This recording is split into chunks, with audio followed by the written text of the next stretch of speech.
Hello, I am Kenneth Hurd. I will be going over my answers and my suggestions as to what could help this company from the assignment one, from chapter one assignment. And yeah, here are my strategies. In assessment one, I use the true definition of what marketing is because it's very important to know exactly what it is in order to know what you have to do. I use the definition of marketing to state that marketing is not just advertising and selling to someone. It is building and creating value for your customers. It's also building relationships that will last and capturing value in return as to what you did for those customers. Uh, this is connected to Marcus because he damaged the first four steps of that strategy in order to have a successful outcome. And he still expected capturing value to improve after he damaged those first four steps. But you have to remember that there are 5 steps, and the 5 steps are understanding the marketplace first. Then you have to design a customer-driven strategy, and then you have to construct an integrated marketing program, uh, build profitable relationships, and then that is when you will receive capturing the values of those customers through those first 4 steps, and then you get a successful outcome for that 5th step. Uh, chapter two. Okay. Assessment 2 was about the marketing myopia. And I explained that Nexus is suffering because they are more focused on what they sell and they are not focused on what it is that those customers need and want. Nexus customers are looking for security software. And I explained that their need is safety and security in order to be a trustworthy company, because that is what those consumers are looking for. And it's not just software. They're looking for software that they can trust that is secure. I also stated that Nexus ignored marketing offerings and customers' needs and wants, which is when they lost the Veridian account, because you have to focus on what your customers and consumers are looking to buy and what they need, instead of just putting out what could bring you the most money or what your best product is, if it's not profitable, if it's not helping those customers. 3. For question 3, I compared Marcus and Sloan's different marketing strategies and orientations. Marcus used the product and selling orientation, which is when he believes that Nexus should focus on creating the best technology possible instead of focusing on what those customers need and he should put the customers' wants and needs first, but he chooses to put a product first instead of the customers' wants and needs. And once again, you have to focus on what your customers need. He was focused on creating the best technology possible and using his sales to convince consumers to purchase a certain product, but he should be focused on more of what they need. Sloan, on the other side, is proposing a marketing orientation where she starts with a well-defined market and focuses more on the customer's needs, which is what markets should be doing. She focuses on the customer's needs, and she also wants the company to work together to deliver customer value. And once again, I stated the big difference between those two was that Sloan started with the focus of the customers and what they need and want, instead of focusing on a product that can gain them monetary value and focusing on sales. Because once again, if you get those customers' wants and needs, they could also put your business out there to more consumers who would possibly buy your product or come and look into this company and seeing how useful this company could be.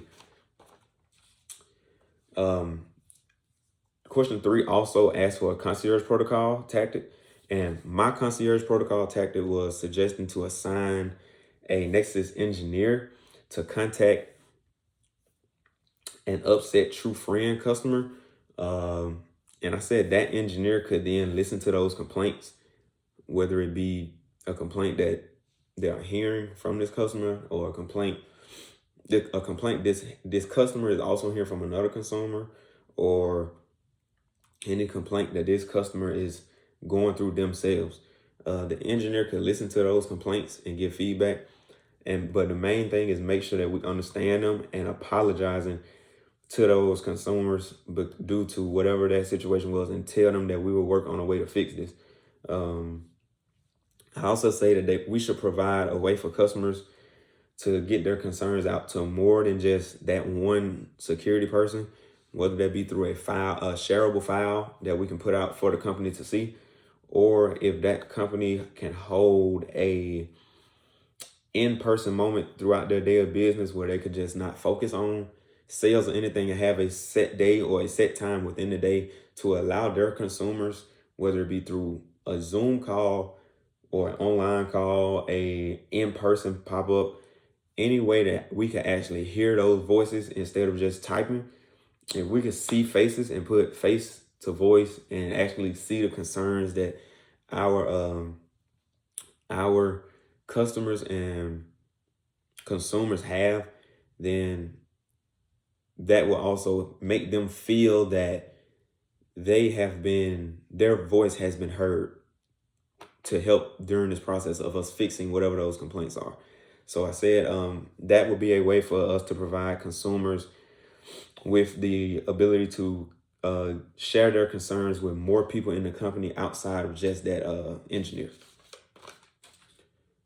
Question 4 was focused on changes in the contemporary market landscape. The 3 major trends that I chose and felt are very aggressive right now would be through social media, because I feel social media is very hard to ignore right now. 90% of the world is using social media in some way, shape, or form. Whether it's through videos, links, anything, it is on social media, is easy to access. Trustworthy marketing is a big one, because I feel trustworthy marketing, trust is coming back, and consumer generated marketing to put us out there. So I say social media, once again, is very important because digital platforms give those consumers more chances to share, repost, retweet, whether it's even without sharing. Maybe they just feel so great about our product that they just feel they have to tell someone, but they don't have a set person they can tell. They can tell social media. I say trustworthy building a trustworthy marketing. It is important because when customers and consumers feel that they can be trusted, that this company can be trusted, then if they trust this company with everything is working flawless for them, and we can trust them, or even when they mess up, we can come back and fix that problem that they have. So being trustworthy, that will lead to them feeling like we can share this with someone else because I trust this company. I trust this company enough to share with another person, or share this with another consumer and feel that I did something positive for this other consumer. Once again, what that goes along with the consumer generated marketing. I feel that is important because consumers spread messages, and with them being able to spread the messages about the company, that can lead to one friend telling another friend, and another friend to tell another friend about how great our company is doing. And even if we mess up, they could possibly also come back to us and say, how could we improve this company? Question 5. For 5, I use the social marketing concept, that balances customers' wants, company profits, and society's long-term interests. My value proposition gives consumers trust throughout our company. Security, more important, because this needs to be a secure business. And it also gives confidence to the consumers that they could come back to us and trust us to share us with other consumers. And through these processes, for question 5, this will help Nexus build those long-lasting relationships with consumers and people that those consumers and relationships that they need in order to come back to this company. With us building the long-lasting relationships, we can get these customers to come back, listen to their feedback, and we can build upon it. And once again, once they feel their feedback has been listened to, they will continuously come back to this company for whatever it is that they are looking for, instead of venturing off. If those people don't even venture off to look for another, if they don't venture off and look for another company to give them the satisfaction that they need, they feel comfortable and at home with Nexus because they have listened to their concerns and problems. That is how I feel. Those are my answers to chapters 1 chapters 1 question and assignments. And this is how I feel I could help, and some of my ideas could integrate to Nexus improving their company problems and building those relationships that they need to be successful. Thank you.